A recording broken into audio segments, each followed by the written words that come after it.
오늘 말씀은 창세기 19장입니다.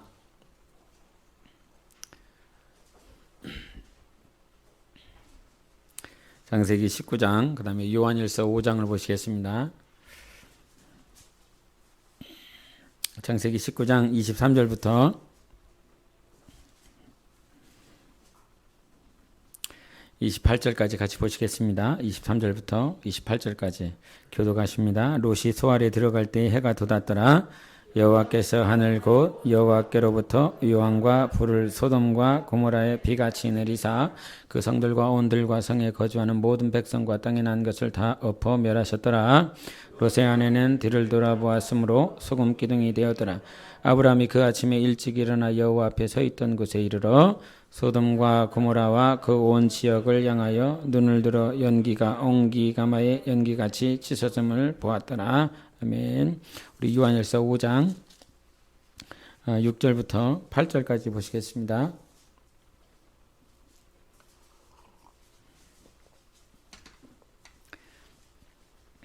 요한일서 5장 6절부터 8절입니다. 같이 읽습니다. 같이 읽겠습니다. 시작. 이는 물과 피로 임하신 이시니 곧 예수 그리스도시라. 물로만 아니요 물과 피로 임하셨고 증언하는 이는 성령이시니 성령은 진리니라. 증언하는 이가 셋이니 성령과 물과 피라. 또한 이 셋은 합하여 하나이니라. 아멘. 여러분은 복음에 대해서 이렇게 생각하고 계십니까? 복음. 목회자 자리에 있다 보니까 또 이렇게 신앙생활을 하다 보니까 느끼는 것이 있어요. 이게 이제 저도 목회자의 삶도 있고 성도들의 삶을 이렇게 바라볼 때도 있지 않습니까? 또 성도로서 목회자의 삶을 이렇게 옆에서 바라볼 때도 있으실 텐데 성도들의 삶 또 저의 삶을 다 포함해서 결론은 이렇게 한 가지 어떤 결론을 내리게 되냐면 우리 삶에는 결국 복음이 답이야 라는 것이에요. 복음이 답이다. 예수가 답입니까? 여러분에게는? 그러니까 요한복음 14장 6절 다운 해볼까요? 시작. 다운 해봐. 다운이. 시작. 요한복음 14장 6절 해봐 이놈아. 내가 길이라고 했잖아요. 그죠? 내가 길이라고 그랬잖아요. 그러면 길이다라고 하는 건 이 내가 길이다라고 하는 그 말은 여기서 예수께서 이르시되 진실로 진실로 너희에게 이르노니 그러면서 진실로 진실로라고 하는 그 말이 무슨 말이에요? 헬라어로 진실로 진실로라는 말이 무슨 말이에요? 박생 권사님 헬라어로 헬라어 박사는 최소한 얘기를 해줘야죠.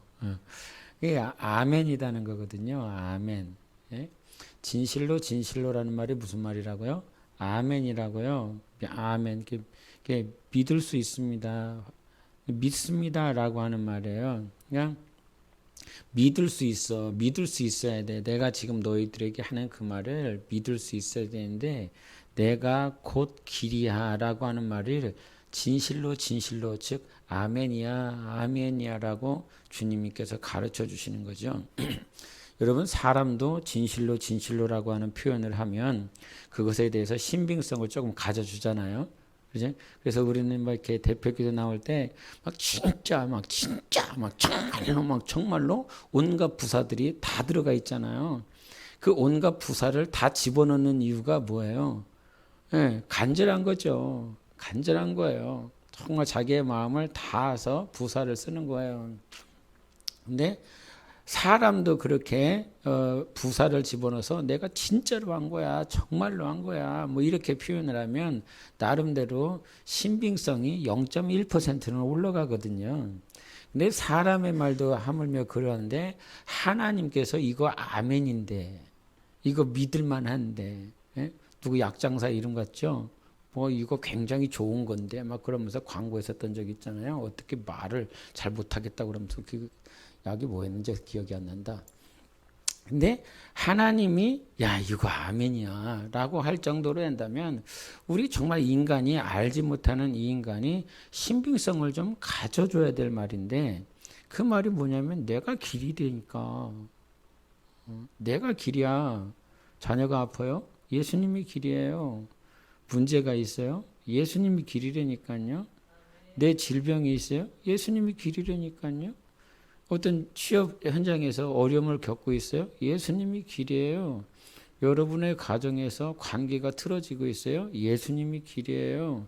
어떤 직장 상사와의 관계 속에서 많은 억울함이 있습니까? 예수님이 길이니까요.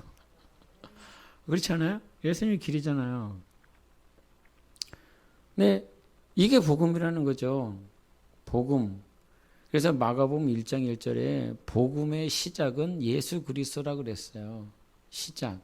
그러니까 그 전에 선지자도 있었고 천사도 있고 뭐 홍해를 가르고 뭐 반석에서 물이 나왔고 엘리야를 통해서 유황불이 막 나왔고 전쟁에서 막 이겼고 승리했고 막 그랬어요. 예? 그랬어. 근데 그게 나에게 이게 여호수아가 가나안 땅에 들어갔어요. 여호수아가 가나안 땅에 들어갔다고요. 그러면 그게 우리 박성희 권사님한테 복음이에요. 똑바로 얘기하세요. 똑바로 얘기해야 돼요. 여호수아가 가나안 땅에 들어간 게 복음이에요. 똑바로 얘기하셔야 된다고요. 복음이에요? 복음일 수 있겠죠. 복된 소식이다 이 말이에요. 네, 복음이라고 하는 특징을 잘 살펴보면요.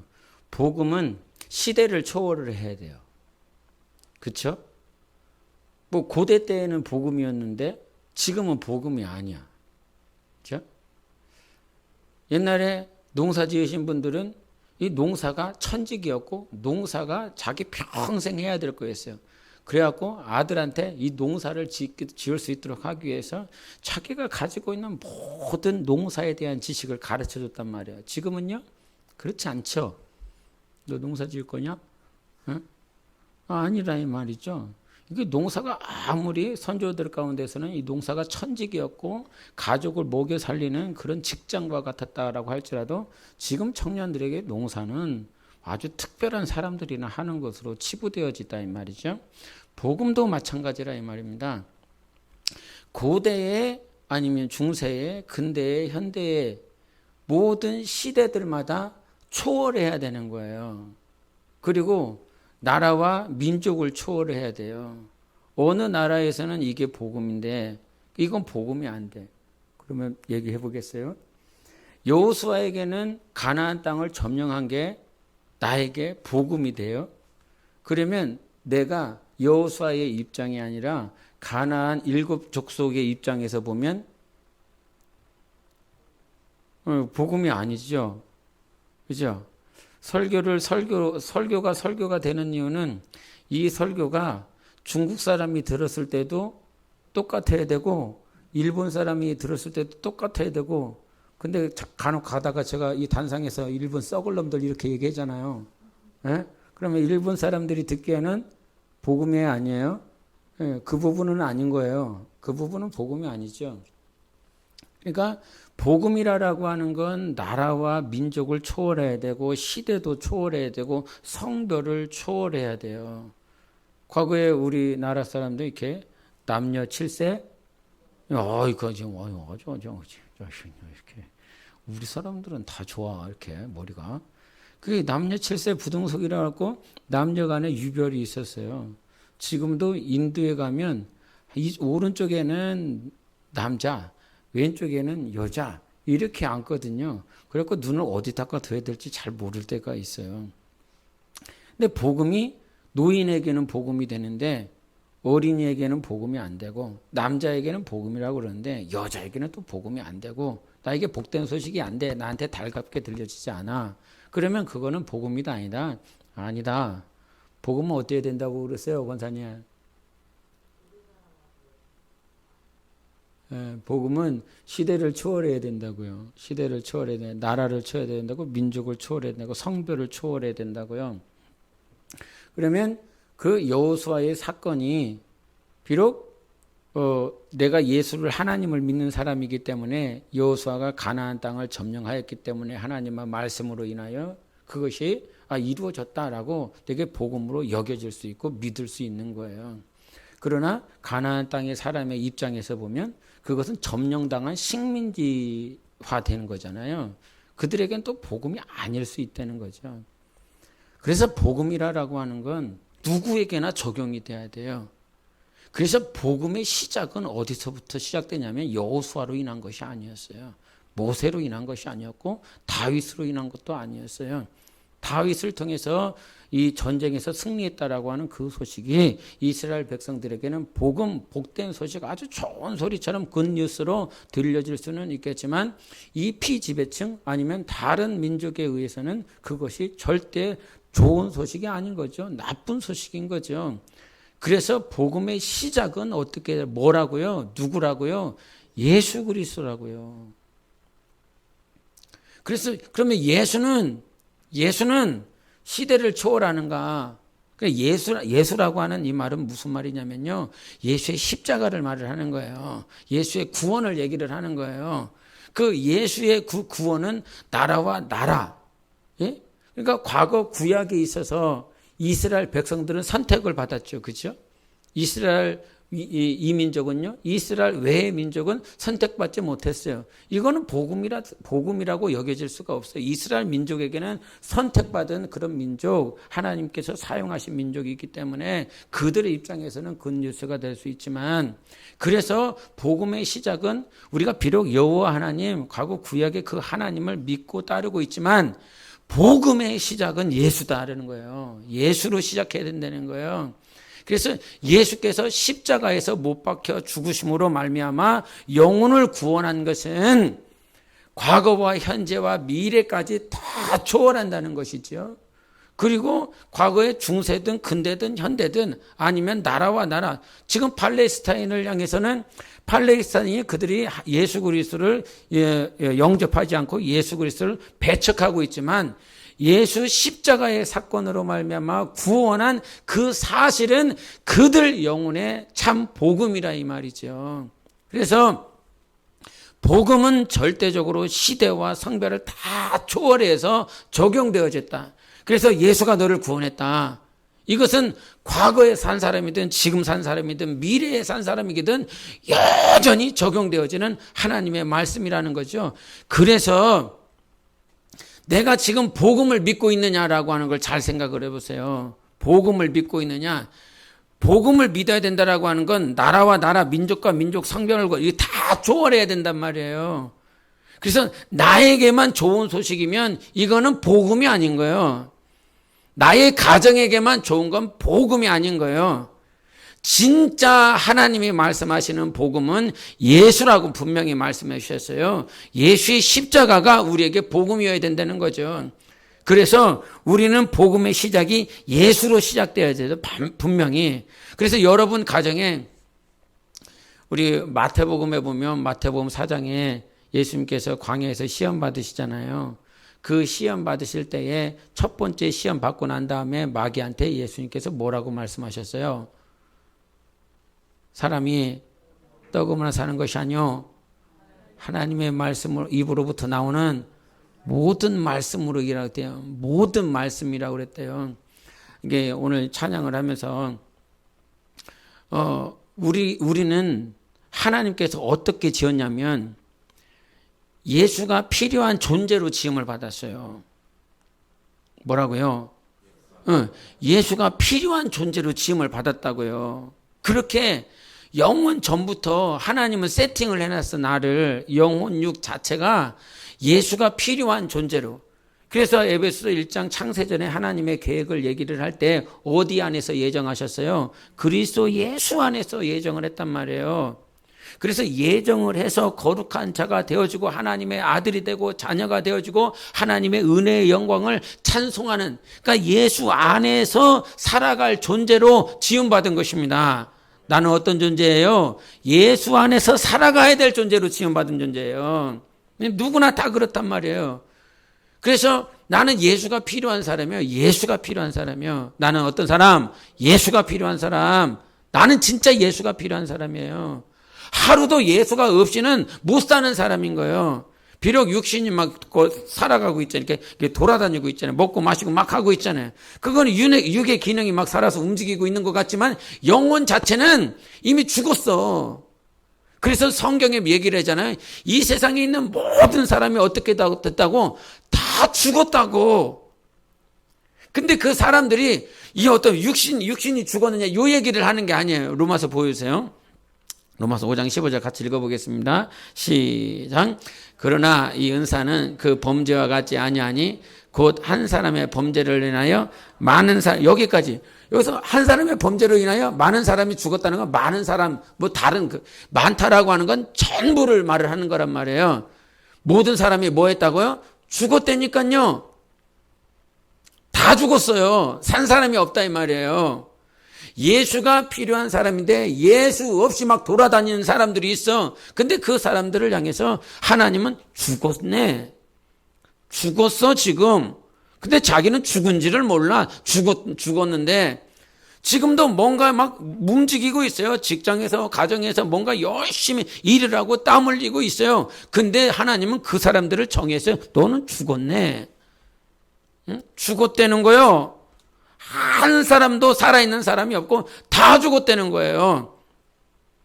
그래서 성경은 뭐라고 말을 하자면 이 사람이 떡으로도 살아야 되죠. 육신이 떡으로도 살아야 되는데 정말 필요한 것은 뭐냐면 인간은 하나님의 입으로부터 나오는 모든 말씀으로 살 수 있다는 거예요. 말씀으로 살 수 있어. 말씀이 없으면 살 수 있다 없다? 못 산다는 말인 거예요. 말씀이 있어야 살 수 있는 거예요. 그래서 여기서 모든 말씀이라고 할 때 옛날에 아주 강조를 많이 했어요. 말씀이. 이 성경에서 헬라어에 대해서 말씀이라고 했을 때 두 가지를 말했어요. 하나는 뭐냐면 로고스 해보세요. 두 번째는 뭐가 나오겠어요? 레마가 나온단 말이에요. 로고스의 말씀이 있고 레마의 말씀이 있는데 여기서의 말씀은 어떤 말씀이라고 그랬어요? 모든 말씀할 때 하나님의 입으로부터 나오는 모든 말씀으로 이렇게 산다고 그랬을 때 그 말씀은 로고스의 말씀이었어. 레마의 말씀이었어. 레마의 말씀이었어. 그래서 레마티라고 그래갖고 레마의 말씀이에요. 하나님의 입으로부터 그러니까 생각을 했을 때 로고스의 말씀은 전체적인 말씀이잖아요. 선포된 전체적인 말씀이기 때문에 모든 말씀이라고 생각을 하면 여러분 좀 전에 말씀하신 것처럼 로고스적인 말씀으로 생각을 하게 된단 말이에요. 근데 인간은 어떤 존재냐면 하나님의 모든 말씀, 모든 레마. 성경에 있는 말씀은 모든 레마예요. 살아서 역사하는 말씀이에요. 근데 이게 기록된 말씀도 있죠. 기록된 말씀. 근데 모든 인생들에게 하나님께서는 이 말씀 하나가 어떤 사람들은 태초에를 보면서 영감을 받았대요. 예? 창세기 1장 1절에 태초에 하나님께서 천지를 창조하셨느라 아니 하나님에게도 감동을 받을 수 있고 창조를 하셨느냐라는 그 말씀으로 감동을 받을 수도 있는데 태초에 그 말씀을 읽더니 막 은혜가 되었고 눈물을 흘렸다는 거예요. 나는 지금 이 순간 살아가고 있는데 하나님은 영원전 태초부터 계시는 하나님이셨구나라고 하는 그 감동에 막 눈물을 쏟아면서 살아계신 하나님을 영접했다는 거잖아요. 그러니까 그 하나님의 모든 말씀은 로고스적인 말씀이지만 그 말씀 처음부터 끝까지 창세기서부터 계시록까지 있는 모든 말씀들이 뭐로? 레마로 역사하는 거예요. 근데 그 레마라고 하는 그 말씀은 하나님과의 관계 속에서 얻어지는 감동인 거예요. 뭐라고요? 레마는 뭐라고요? 하나님과의 관계 속에서. 로고스적인 그냥 로고스의 말씀은 그냥 있는 말씀이에요. 근데 레마가 되는 거는 누구와의 관계가 있어야 돼요? 하나님과의 관계가 있어야 그것이 레마가 된단 말이에요. 근데 모든 레마라고 그랬어. 하나님이 우리에게 주신 이 말씀은 어떤 이 말씀을 읽다 보면 졸리는 말씀도 있죠. 예? 무슨 말인지 하나도 모르겠고, 예? 그 대선지서를 읽다 보면 무슨 말인지를, 예? 막 짜증이 나고 이거를 왜 읽고 있는 건지 시간은 아깝고 막 읽고 있는데 머릿속에서는 뭔 생각이 나요? 집에 가면 뭐가 있는데 집에 가야 되는데 막 이런 생각이 들고 오늘 누구를 만나기로 했는데 누구 약속이 있는데 이 일을 어떻게 처리해야 될까 막 생각이 지나가고 말씀은 막 읽어. 네? 저거 오늘 어디 읽었어요? 권사님 오늘 아침에 요한일서 1장부터 5장까지 막 읽잖아요. 나도 막 읽어. 1장부터 5장까지 막 읽는데 내 입은 막 돌아가요. 근데 막 내 머릿속에서 딴 게 막 생각이 나. 아이고, 그러면 막 순간 버벅대요. 예? 말씀은 읽는데 이 말씀이 누구와의 관계가 없어. 하나님과의 관계가 없어. 근데 성경에서 지금 뭐라고 얘기를 했냐면 너는 떡으로 살아야 돼. 맞아. 이 영양분을 공급을 받아야 돼. 근데 너는 하나님의 입으로부터 나오는 모든 내 말을 가지고 살아야 된다는 거예요. 무슨 말이냐? 인간은 하나님과의 관계 가운데 살아갈 수밖에 없다는 거예요. 관계가 있어야 하나님의 말씀이 레마가 되는 거예요. 하나님의 말씀이 살아나오는 거예요. 근데 관계는 없어. 하나님과의 관계는 없고 오늘도 그냥 성경을 읽는 거지. 예? 여러분, 우리의 신앙생활은 목적과 방향이 있잖아요. 방향이 있다 이 말이에요. 그 방향, 우리 신앙생활의 방향은 영생을 향하여 나아가는데 그 영생을 향하여 나아가는 일에 하나님께서 찾으시는 것이 있다. 그것이 뭐냐면 열매예요. 요한복음 15장 8절 같이 읽어보겠습니다. 15장 8절. 15장 8절. 요한복음 15장 8절. 요한복음 15장 8절. 시작. 너희가 열매를 많이 맺으면 내 아버지께서 영광을 받으실 것이요 너희는 내 제자가 되리라. 우리가 하나님 앞에 뭘 드려야 돼요? 열매를 드려야 돼요. 열매를 드려야 된단 말이에요. 신앙생활은 영생을 향하여 가는데 그 영생을 가기 전까지 우리는 하나님 앞에 뭘 드려야 된다고요? 열매를 드려야 된다니까. 열매를 드려야, 이게 얼마나 중요한지. 지금 우리가 신앙생활, 아까도 잠깐 얘기했지만 신앙과 뭐가 있어야 된다고요? 생활이 있어야 되는데, 그러면 신앙, 나 하나님 믿어요, 하나님 믿어요, 하나님 믿어요, 하나님 믿습니다, 예수 믿습니다, 이렇게만 하고 있지 않고 생활을 하는 이유가 뭐냐 이 말이에요. 열매를 얻고자 합니다 이 말입니다. 열매를. 예?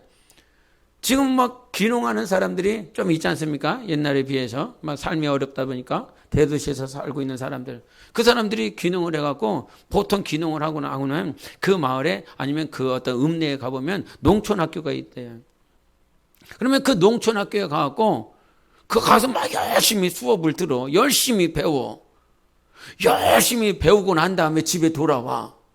집에 돌아와서 다음날 돼갖고 또 농촌 학교에 갔어, 또 배웠어.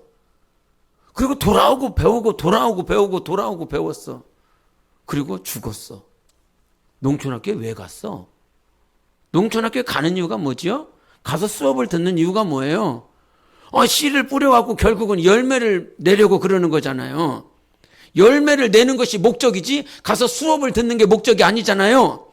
할렐루야. 여러분 지금 여기 와서 말씀을 듣는 게 어떤 사람은 목적이 돼버렸어. 오늘 설교를 듣는 게 목적이 돼버렸고 찬양을 하는 게 목적이 돼버렸고 기도가 목적이 돼버렸어요. 그래서 어느 순간 신앙생활을 하다 보면 나 성경 많이 읽었다고. 성경 많이 읽어라. 빨리 읽어. 성경 빨리 읽어. 많이 읽어야지. 빨리 읽어야지. 근데 성경이 다독이 목적이 아니잖아요. 성경을 내가 몇 사람에게 전도를 했네 목적이 아니잖아요. 철야를 아니면 기도를 몇 시간을 했네 이게 목적이 아니잖아요. 새벽 기도 왜 나왔어요? 뭐 하러 나왔어? 뭐 하려고 나와? 네? 말씀을 읽는 이유가 뭐예요? 하나님과의 관계 때문에 그런 거잖아요. 그러면 그 관계를 왜 갖나니 말이죠. 하나님과의 관계를 왜 가져? 열매를 맺고자 함이라니까요. 오늘 지금 예배를 왜 드렸어요? 설교 왜 들었어요? 열매를 맺으려고 그러는 거예요. 열매를 맺는 과정으로서 말씀을 듣고 예배를 드리고 기도하고 찬양하고 봉사하고 전도하고 선교하고 영적 생활, 신앙 생활을 하는 것이지. 예? 오늘 말씀 듣고 갔어. 그리고 열매가 없어. 그 농촌학교에 가서 수업 들은 사람하고 무슨 차이가 있느냐 이 말이에요. 직업학교 직장인들에게 어떤 직업학교에서 프로그램을 다 공부하게 시켜줘서 공부했네. 그러면 그 공부했으면 왜 공부를 하는 거예요? 직장에 취업시켜주려고, 직장에 취업하려고 공부하러 가는 거잖아요. 근데 마찬가지로 신앙생활을 다 그렇게 하고 있어. 예배도, 기도도, 찬양도, 성경 상고도 그냥 지금이 목적인 거야.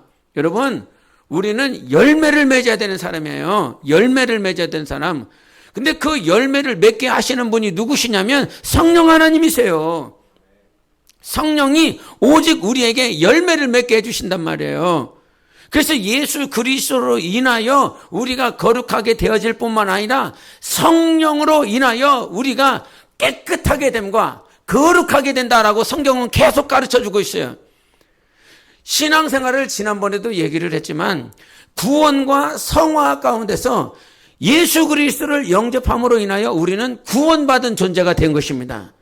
근데 구원받은 것으로 끝나지 아니하고 성령을 우리에게 보내주신 것은 네가 성령으로만이 깨끗해질 수 있기 때문인 거예요. 거룩해질 수 있기 때문인 거예요.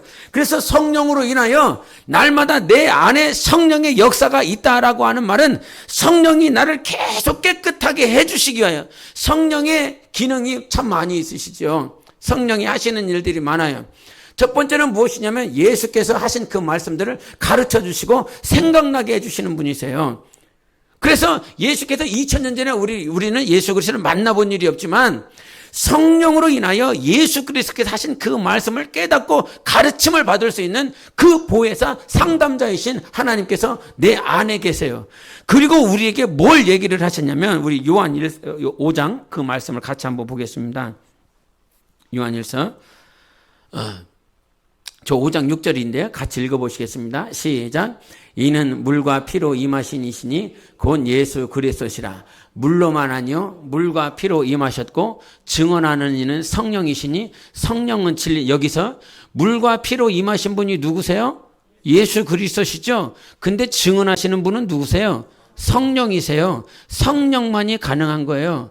그러니까 예수께서 하신 그 말씀들, 예수께서 하셨던 모든 사역들을 증언. 그래서 증언을 하는 사람은 증언은 내가 만약에 증인이에요. 증언을 한다 치면 나에게 뭐가 있다는 거예요? 아니 그 말이 아니라 내가 증언을 하는 증인이라고 한다면 내가 뭘 가지고 있다는 거예요? 증거를 가지고 있다는 거예요. 예수께서 그분이 물과 피로 임하셨고 죽으시고 부활하시고 만왕의 왕으로 자정하신 하나님의 아들이시다라고 하는 그 증거를 가지고 계신 분이 누구라고요? 성령이시라니까요. 그분은 증거를 가지고 있어요. 예? 성령 하나님은 그 예수 그리스도가 보좌 우편에 만왕의 왕으로 자정하신 것에 대한 증거를 가지고 있단 말이에요. 그 증거를 가지고 오셔서 우리에게 증인으로 오셨다 이 말이죠. 성령이 임하셔서 우리에게 증인이 되어 주셨어요. 성령이 오셔서 나에게 증인이에요. 그러니까 뭐라고 말씀하시냐면 예수는 부활하셨다. 예수는 너를 구원하셨다. 예수는 만왕의 왕이시다. 라고 계속 우리에게 증언하시는 증인이 성령 하나님이시라 이 말이에요. 사람이 증언하는 것이 아니라 참 하나님께서 우리에게 증인이 되어주신다 이 말이죠. 그래서 증언하는 이는 누구라고요? 성령이시니 그 다음에 성령은 뭐라고요? 진리라는 거예요. 근데 이 진리라고 하는 이 말을 여러분 성경에 찾아봐서 각 줄을 찾아보면 성령은 진리다. 즉 성령은 참이다라고 나와요. 응? 성령 하나님은 참 하나님이세요. 진짜라 이 말이요. 성령이 우리 안에 오셔서 예수 그리스도의 죽으심과 부활하심에 대해서 참 증인으로 우리 가운데 오셨다라고 가르쳐주고 있어요. 근데 이 성령이 오셔서 7절 성경을 보세요. 요한복음 7절, 8절 같이 읽어보겠습니다. 시작. 증언하는 이가 셋이니 성령과 물과 피라. 또한 이 셋은 합하여 하나이니라 라고 말씀하셨어요. 근데 이것을 한국어 성경을 보면 증언하는 이가 셋이니 성령과 물과 피라고 말씀하셨어요. 이 셋이 합하여 하나이라고 그러는데 저는 이제 이 한국어 성경 보면서 이런 뜻도 가지고 있구나라고 이제 인지를 하지만 제가 이제 KJV 성경을 보면서 이제 KJV 성경에 나와 있는 것들을 좀 보여주고 싶은데 좀 보여줄래요? 이거 다원이가 읽어볼래요? 시작.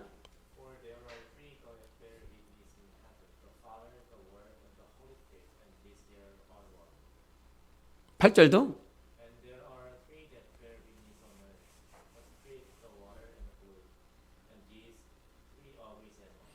예, 방언이지요. 방언으로 들리셨을 거예요. 자, 근데 저기 7절에 보면 두 번째 줄에 보면 in heaven이라고 그랬어요. 하늘에서 증언하시는 이가 세 분이 있다는 거죠. 그분이 누구라고요? 아버지하고 말씀이신 예수하고 성령 하나님이시란 말이죠. 저 천국에 증언하시는 이가 세 분이 있으니 아버지, 결국은 삼위일체 하나님이시라 이 말이에요. 하나님 아버지와 예수 그리스도와 성령 하나님이라 말. 어디에서? In heaven에서. 근데 8절을 보세요. 8절. 저게도 세 분이 있다는 거죠. 그죠? 방언이 보이죠? 저거를 방서라고 그래요. 예. 저기 세 분이 있는데 땅에 세 증인이 있다는 거예요. 근데 여기는 뭐라고 그래요? 성령과 물과 피라. 이것이 하나이니라 라고 가르쳐주고 있다 이 말이죠. 하늘에서는 증언하시는 이가 아버지와 아들과 성령이고 이 땅에서는 증언하시는 이가 누구라고요? 성령과, 즉 물과 피로 임하신 분은 누구라고 그랬어요? 예수 그리스도라고 말씀해 주셨어요. 그래서 성령과 예수 그리스도가 바로 증인이시다 이 말이죠. 예수 그리스도가 2000년 전에 오셔서 하나님 아버지가 살아계신 것에 대한 증인이 되어 주셨어요. 하나님이 증인이라 이 말이에요. 우리 삶에 증인이라 이 말이에요. 그리고 예수 그리스도가 부활하셔서 보좌 우편에 앉으신 것에 대한 증인으로 이 땅에 오신 분이 누구시나 말이에요? 성령 하나님이시라. 내 안에 성령이 임하셨어요. 그래서 잘 보세요. 아버지가 살아계시고 아버지가 창조하셨고 아버지가 역사하고 있다라고 하는 것에 대해 증인으로 예수께서 오셔서 이 확실한 것을 예수의 죽으심과 부활하심으로 예수가 친히 보여주셨지요. 그것이 역사가 나타나졌지 않습니까? 그리고 예수 그리스도를 가셨어요. 그리고 예수에 대하여 증인으로 성령이 오셨어요. 이 성령이 오셔서 누구에 대하여? 보좌 우편에 가신 예수 그리스도를 증언하고 있는 것입니다. 이것이 참이라고 가짜라고? 참이라고! 성령이 우리 안에 오셔서 예수 그리스도가 만왕의 왕이다, 너를 구원하였다라고 하는 것을 진짜로 말씀해주고 있다라고 하는 거예요. 그래서 성령이 아니시고서는 우리는 절대 복음을 믿을 수 없습니다. 성령의 역사, 성령의 내주하심이 없을 그때에도 성령 하나님의 역사가 있다니까요. 모세에게도 있었고 다윗에게도 있었고 선지자들에게 있었잖아요. 우리가 막 성령을 모셔드리자, 우리가 정말 성령의 은사를 모셔드리고 성령의 은사를 받자 이렇게 하기 이전에도 성령 하나님은 살아계셔서 성령의 외적인 충만함으로 인하여 우리에게 역사하신 하나님이시라니까요. 성령의 외적인 그 역사하심 통하여 이제 성령이 우리 안에 오셔서 우리 안에 함께하고 계시는 하나님이시란 말이죠. 그래서 이제요, 복음은요, 하나님께서 이제 예수를 증언하는 일에 누구를 통하여? 성령을 통하여 증언하십니다. 성령, 내가 하는 게 아니다. 성령님이 하시는 것이다. 복음은 내가 증언하는 것이 아니라 성령이 증언하는 것이다. 주혜겸이 학교에서 학교 끝나고 전철을 이렇게 타고 왔는데 전철 그 많은 곳에서 한 70대 중반 70대였나 되시는 노인분이 복음을 이렇게 전하더래요. 복음을 전할 때 생각이 나는 게 저렇게 복음을 전하는데 누가 받아들일 수 있을까라고 하는 이성적, 논리적인 생각이 먼저 딱 오더라는 거죠.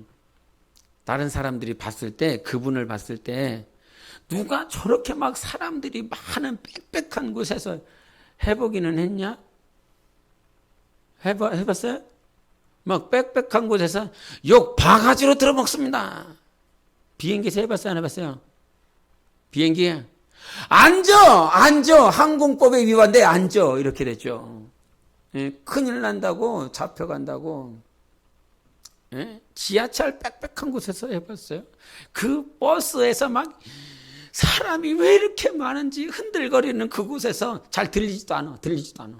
하면 예수를 믿으시기 바랍니다. 그러면 그냥 나하고 그냥 얘기하는 거예요. 천장하고. 저 뒤에는 들리지도 않아. 그렇게 막 사람들이 막 짜증나고 싫어하고 듣기 싫은 그 소리를 들어야 되는 그 타임에 와갖고 뭐 거기서 복음을 전하는 그 소리를 과연 누가 듣겠냐 이 말이에요. 근데 주혜겸은 그 안에 내가 듣는다는 거였어요. 내가 듣는다. 아무도 듣지 않을 것 같은 그 지긋지긋하고 싫은 그 소리가 나에게 들리더라 이 말이죠. 그분을 보면서 저분은 왜 저기서 예수를 전할 수 있느냐는 거예요. 그리고 나는 그분보다 젊고 아는 지식도 많고 체력도 있고 뭔가 더 있는데 저분은 나보다 체력도 없어. 연세하셔. 아주 그냥 세하셔. 근데도 무엇에 붙들려서 저는 저렇게 전할 수 있는 거고 나는 이 앉아서 그 복음을 들어야 되느냐 이 말이지요. 아무도 듣지 않는다라고 할지라도 오늘 저분이 저기에서 전철에서 복음을 듣는 이유는 바로 내가 들으라고 저분을 보내셨다라고 그렇게 영성일기에 썼더라고요. 여러분, 성령이 그를 붙잡아 주셔서 그 복음을 전하는 거거든요. 아무도 안 듣고 있을 것 같죠? 이 세상에 인간이 아무도 안 들을 것 같아도 저 해는 듣고 있어요. 저 달은 듣고 있어요. 만물이 듣고 있어요. 예수가 하나님의 아들이십니다라고 하는 이 소리를 인간이 듣기 싫으면 만물이 들어서 찬양한다 이 말이죠. 하늘이 듣고 하나님을 찬양해요. 바다가 그 소리를 듣고 바다가 찬양을 합니다. 그렇게 지었잖아요. 하나님을 찬양하도록. 오늘도 모든 만물이 우리 주님을 찬양하고 있습니다. 이 캄캄한 이 저녁 때 저 하늘의 창공에 다 만물이 우리 주님을 찬양하고 있습니다. 그래서 사도 바울은요, 자기의 지식으로 복음 전한다고 하지 않았어요. 내가 가지고 있는 거, 듣고 있는 거, 내가 가지고 있는 많은 지혜와 지식이 있지만 그것으로 전하지 않고 오직 무엇만 예수와 십자가만 전하기로 정해버렸다는 거죠. 복음은 성령이 전하게 하는 거예요. 예수하고 십자가만을 전하는 거예요. 다른 거를 전하는 거 아니에요. 우리 교회 목사, 우리 교회 교회, 우리 교회 성도들 이거 전하는 거 아니고, 예? 고린도전서 2장 2절 한번 보여주세요. 2장 2절 같이 읽어보겠습니다. 고린도전서 2장 2절 시작. 내가 너희 중에서 예수 그리스도와 그가 십자가에 못 박히신 것 외에는 아무것도 알지 아니하기로 작정하였습니다. 이러면서 2장 4절에 나의 전도함은 내 설득으로 하지 않는다고 말씀하고 있어요. 오직 성령과 권능으로 성령이 나타나게 해주시는 것을 하는 거라 이 말이에요. 그래서 우리의 신앙생활은 누구에게 이끌림 받아야 된다? 성령의 이끌림 받아야 된다. 지난 주일날 말씀이 그거였어요. 그죠? 기억하세요? 그 침례를 받고 올라오신 예수께서 마태복음 4장 1절에 그가 광야로 가시는데, 그 광야는 유대 광야를 얘기하는 거예요. 예루살렘 지역에 있었던 유대 광야, 요단강 옆에 있었던 유대 광야라 이 말이에요. 거기에서 예수 그리스도께서 성령에 이끌려 갔단 말이에요. 거기서도 광야에서도 누구에게 이끌림 받는다? 성령에 이끌림 받는다라고 말씀하고 있어요. 누가복음 4장 보여주세요. 4장 시작. 예수께서 성령의 능력으로 갈릴리에 돌아가시니 그 소문이 사방에 퍼졌고, 갈릴리 어디요? 이스라엘 북부 지역이죠. 그 갈릴리에 가실 때에도 예수님은 누구의 이끌림을 받았어요? 성령께 이끌림 받았단 말이죠. 유대를 가든 갈릴리를 가든 사마리아를 가든 어디를 가든 예수님은 누구에게 이끌림 받았어? 성령에 이끌림 받았어. 성도는 성령에 이끌림 받는 사람이란 말입니다. 성령에 이끌림 받아야 되는 것이 성도의 삶이란 말입니다. 내 지식, 내 가치관, 내 교훈, 내 경험에 이끌림 받아서 사는 것이 아니라 성령에 이끌림 받아야 살아가요. 가정에 돌아갔을 때 성령에 이끌림 받으세요. 교회에 올 때도 성령에 이끌림 받으세요. 학교에 갔을 때도 성령에 이끌림 받아야 돼요. 성령으로 사는 것이라 이 말입니다. 근데 이것이 성령으로 살지 않기 때문에 정말 우리 가운데서 회복되어야 될 것이 다 사라져버렸다 이 말이죠. 성령의 이끌림을 받아야 우리가 거룩해질 수 있어요. 성령의 이끌림을 받아야 정결해질 수 있어요. 좀 전에도 얘기했던 것처럼 예수 그리스도의 보혈로 말미암아 우리가 구원받았지만 이제 성화되는 그 과정, 열매가 맺어지는, 지금 와서 예배드리고 말씀 듣는 게 목적이 아니라고요. 돌아가셔서 열매를 맺는 삶을 살아야 된다고요. 그 열매를 맺는 삶을 살려면 무엇이 필요하다? 성령의 이끌림 받아야 된다는 말이에요. 예? 그 성령의 이끌림 받기 위하여 오늘도 지금 말씀 보고 예배드리를 드리는 것이지, 가서 돌아가서 아무것도 안 할 거면, 열매 없는 삶을 살 거라고 한다면 무슨 소용이 있겠느냐라고 하는 거예요. 그래서 성령으로 열매 맺기 위하여 우리는 이 땅에서 살아가는 것이고, 그 성령으로 열매를 맺는 그 과정 가운데서 반드시 해야 될 것은 성령으로 거룩해져야 돼요. 뭐 해줘야 된다고요? 열매를 맺으려면 성령으로 거룩해져야 돼요. 깨끗해져야 돼요. 그래야 열매가 나와요. 더러운데 어떻게 열매가 나와? 우리 고린도전서 6장 한번 보겠습니다. 고린도전서 6장 9절부터 11절까지 보겠습니다. 시작. 불의한 자가 하나님의 나라를 유업으로 받지 못할 줄을 알지 못하느냐? 미혹을 받지 말라. 음행하는 자나 우상숭배하는 자나 간음하는 자나 탐색하는 자나 남색하는 자나 도적이나 탐욕을 부리는 자나 술 취하는 자나 모욕하는 자나 속여 빼앗는 자들은 하나님의 나라를 유업으로 받지 못하리라. 너희 중에 이와 같은 자들이 있더니 주 예수 그리스도의 이름과 우리 하나님의 성령 안에서 씻음과 거룩함과 의롭다 하심을 받았느니라.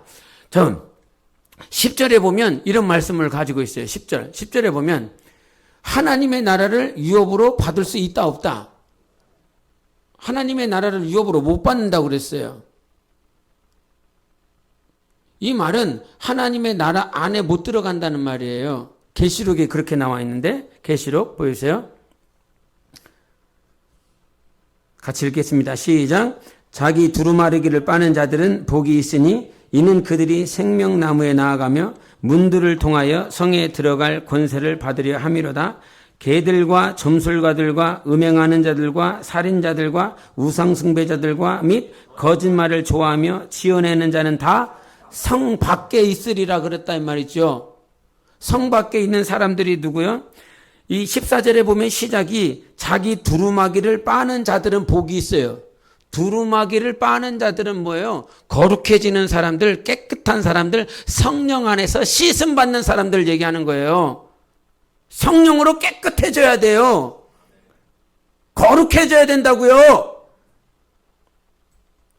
근데 여기서 복이 있는데 14절에 복이 있는데 그들이 생명나무에 나아가며 문들을 통하여 성에 들어가는 거죠. 문 앞에 있는 것이 아니라 문을 통하여 그 나라에 들어가는 거예요. 근데 이 나라에 들어가야 되는데 어떤 자들? 15절에 개들, 더러운 자들을 얘기를 하는 거예요. 그 다음에 점술가들, 점치는 사람들, 점치지 말라고 했어요. 점치지 마세요. 무당 찾지 마세요. 점치지 마세요.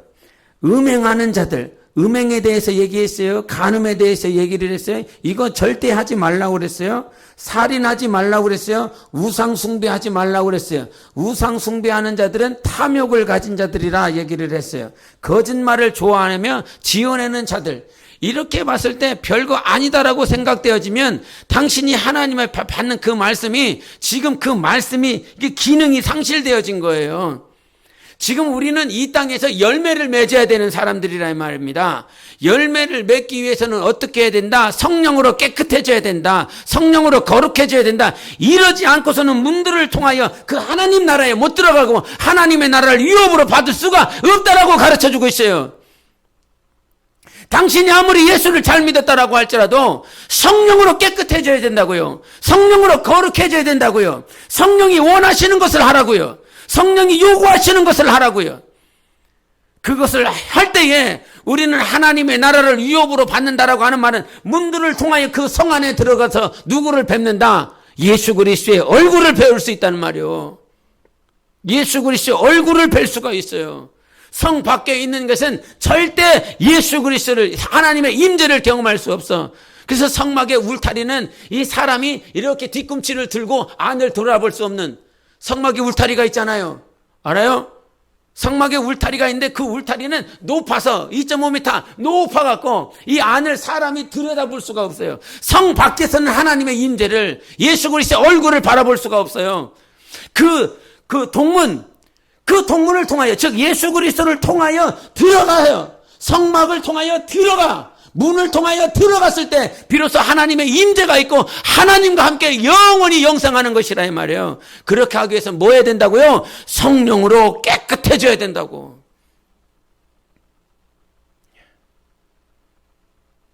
그래서 주님께서 우리에게 주시는 말씀을 따라 살아내야 되는 거예요. 이 말씀을 들으면 여러분 안에서 뭐 계시록에서는 그렇게 얘기를 했지만 아까 고린도전서에서는 음행하는 자, 우상숭배하는 자, 간음하는 자, 탐색하는 자, 남색하는 자, 도적, 탐욕 부리는 자, 술 취하는 자, 모욕하는 자, 속여 빼앗는 자들. 여기에 그러면 다른 거는 뭐 포함이 안 돼? 다른 거는 포함이 안 되는 거예요? 딱 이런 사람들만 포함되는 거예요? 진짜 미치고 팔짝 놀으네. 진짜 요것만 안 하면 되는구나. 예?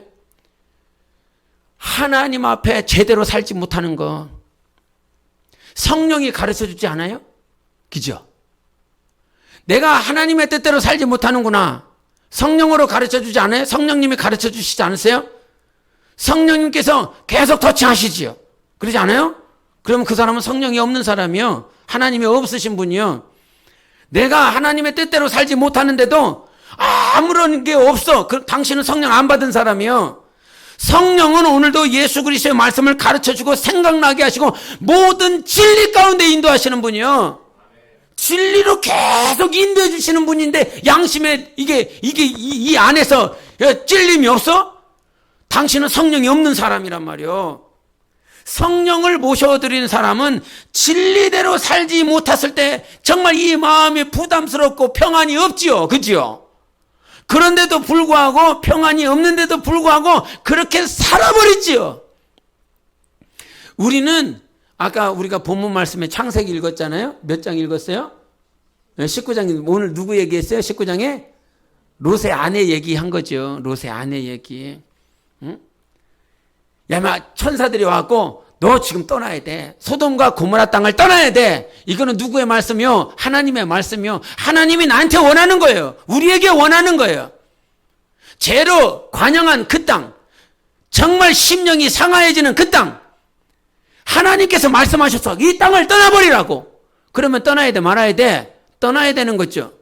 근데 하나님께서는 본래 저기로 가라고 그랬어요. 저 산으로 가라고 그랬어요. 근데 가다가 죽을 것 같다는 거예요.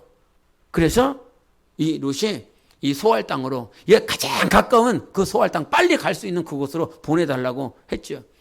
그때 주님이 허락해 준다 이 말이야. 소돔과 고모라 성만 떠날 수 있다면, 죄로부터 떠날 수만 있다면 주님은 그걸 허락하시겠다는 거예요. 비록 주님이 그것을 본래 주님이 원하시는 곳은 아니었지만 죄를 떠날 수만 있다면 그렇게 되어졌다. 근데 하나님이 원하시는 것은 그 산이었다 이 말이에요. 근데 이 롯의 처를 생각해 보세요. 그 소알 땅에 롯과 그의 딸들은 도착했어요? 안 했어요? 도착했어요? 안 했어요? 도착 안 했어? 도착했잖아요. 도착했는데 롯의 처는 도착을 했어요? 안 했어요? 안 했지요. 롯의 처도 충분히 그 소알 땅에 들어갈 수 있는 시간적인 여력이 충분했어요. 근데 그 여인은 뒤돌아봤지요. 뒤돌아봤어요. 이게 너무 멀어서 못 간 게 아닌 거예요. 충분히 갈 수 있도록 하나님께서 허락해 주신 거예요. 그럼에도 불구하고 그는 하나님이 원하시는 소알 땅이 아니라 자기가 그렇게 바라보고 풍족하고 아주 풍요로우고 태평성대를 이루었었던, 그러나 죄가 가득한 그 소돔과 고모라 땅을 바라봤다. 뒤돌아봤다. 그냥 뒤돌아봤다는 건 대충 이렇게 봤다는 말이 아니라 거기를 주목하고 집중하고 주시하고 관심 갖고 그렇게 봤다는 거예요. 그러니 결국 소돔과 고모라 땅은 나왔어. 그죠? 소돔과 고모라 땅은 나왔지만 그 소알 땅에 가는 그 길에서 그가 망해버렸다 이 말이죠. 소돔과 고모라 땅 애굽으로부터 우리가 나오긴 했어. 예수 그리스도의 보혈로. 그러면 주님이 약속하시고 주님께서 말씀하신 그 땅까지 가야 되는 거지요. 중도에 돌아서는 것이 아니라. 그러면 그 돌아서지 않고 그 소알 땅까지 갈 수 있도록 인도하시는 분이 누구시냐면 우리 안에 계신 성령이시라 이 말이에요. 뒤돌아보지 않냐고 주님이 약속하시고 주님이 말씀하신 그곳까지 가야 될 거 아니겠어요. 여러분, 구원받은 것으로 끝나는 것이 아니라 이 말씀을 뭐 주일에는 참 말하기도 그래요. 네, 주일에는 말하기도 그래. 근데 우리가 정말 주님이 원하시는 것은 하나님의 나라 안에 들어오기를 원하세요. 성 안으로 우리 모두가 들어오기를 주님께서 원하세요. 그러려면 뭐 해야 된다고? 깨끗해져야 된다고. 정말 소돔과 고모라를 떠나서 주님이 원하시는 방향으로 나아갔다는 거예요. 성령이 모든 진리 가운데로 인도하시는 줄 믿습니다. 지금도 성령 하나님께서 우리 안에 계속 말씀하여 주시는 줄 믿습니다. 왜? 사랑하시니까요. 포기하지 않으시니까요. 그 포기하시지 않은 하나님 앞에서 끝까지 하나님과의 관계, 하나님의 입으로부터 나오는 모든 말씀은 누구와의 관계를 가지라. 하나님과 관계를 가지라. 하나님과의 지속적인 그 관계를 가져야 우리는 능히 이길 수 있는 것입니다. 능히 예수로 살 수 있는 것입니다. 아까도 찬양했던 것처럼 우리는 누구로 사는 거예요? 예수로 사는 자들이라 이 말이에요. 예수가 충만해야 된다 이 말이죠. 매일 우리는 예수가 필요한 사람이에요. 어제 예배를 드렸으니까 오늘은 우리는 매일 예수 그리스도가 필요한 사람들. 매일 예배를 드리고 싶은 것이 당연해야 되는 거예요. 매일 예배를 드리고 싶어하는 마음이 나와야 되는 게 당연한 것이라 이 말이에요. 목사님 어제 주일날 봤으니까 오늘 수요일날은 안 봐도 돼. 이런 사람은 나하고 관계가 나한테 시험에 든 사람이겠죠? 주일날 안 나와갖고 오늘 나온 거예요? 그게 아니지요. 아니란 말이요. 얼마나 좋아. 응? 정말 하나님과의 관계를 오늘도 끊임없이 성령님께서 해주신다는 사실에 감사하시기를 바랍니다. 나는 이 사실에 얼마나 감사한지 몰라요. 성령의 간섭이 있다라고 하는 건 하나님이 나를 포기하지 않았다는 거거든요. 우리를 놓지 않았다는 거예요. 서두에 말씀을 드렸지만 복음 외에는 정답이 없습니다. 진리 외에는 정답이 없습니다. 다른 곳에서 해결책이 없습니다. 정답이 없습니다. 오직 복음만이 정답입니다. 모든 질병과 모든 악한 것과 모든 부정한 것과 모든 문제로부터 해결할 수 있는 것은 복음만이에요. 예수만이 가능한 것입니다. 그래서 여러분 평생 오늘 예수로 살았다면 내일도 예수로 살아야 될 사람들이 바로 나예요. 그렇게 주님께서 창조하셨다니까 그렇게 지어놓으셨어. 그러니 오늘 예수가 필요했다면 내일도 예수가 필요한 것입니다. 내일 모레도요 예수가 필요한 사람들인 것입니다. 예수로 승리하시기를 바랍니다. 성령이 이끄시고 계시기 때문에 그 성화되는 그 과정 가운데 우리를 포기하지 않고 모든 진리 가운데로 인도하실 성령 하나님을 의지하시면서 열매 맺으십시다. 기도하시겠습니다. 오늘도 기도하실 때 하나님 아버지 나를 영생으로 인도하시는 그날까지 정말 하나님 앞에서 성령으로 살게 도와주시옵소서. 예수로 살게 하소서. 성령 안에서 거룩해지고 성령 안에서 깨끗해지고 성령 안에서 씻음을 받아 하나님의 나라를 유업으로 받는 자가 될 수 있도록 함께 기도하겠습니다.